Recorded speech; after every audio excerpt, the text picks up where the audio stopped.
Պատմար Մովսես Խորենացին որքան էլ նշում է նրա հետ կապված որոշ բացասական գծեր, մասնավորապես մոր մասին տրվում է գնահատական իբրև վավաշոտ եւ այլն, այնուամենայնիվ քանի որ մեր պատմայրը խիստ օբյեկտիվ հեղինակ է եւ ինքնուրույն հեղինակ է,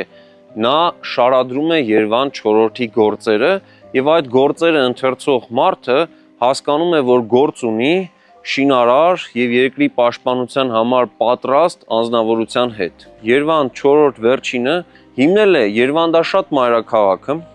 որը շատ կարճ ժամանակում դառնում է տարածաշրջանի տնտեսական կարևոր կենտրոններից մեկը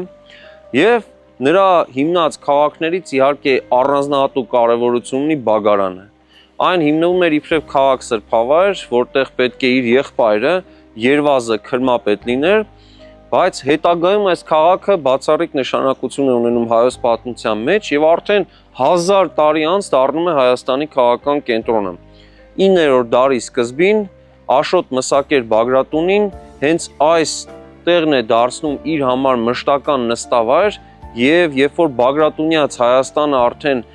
թագավորություն էր նորից դառնում, այդ ժամանակ Բագարանը ծառայել է իբրև առաջին մայրաքաղաքներից մեկը։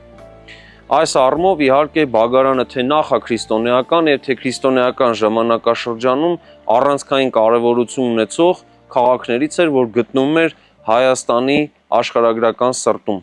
Նախագծի գլխավոր գործընկերն է Converse բանկը, ֆինանսական աշխարհի ձեր հուսալի գործընկերը։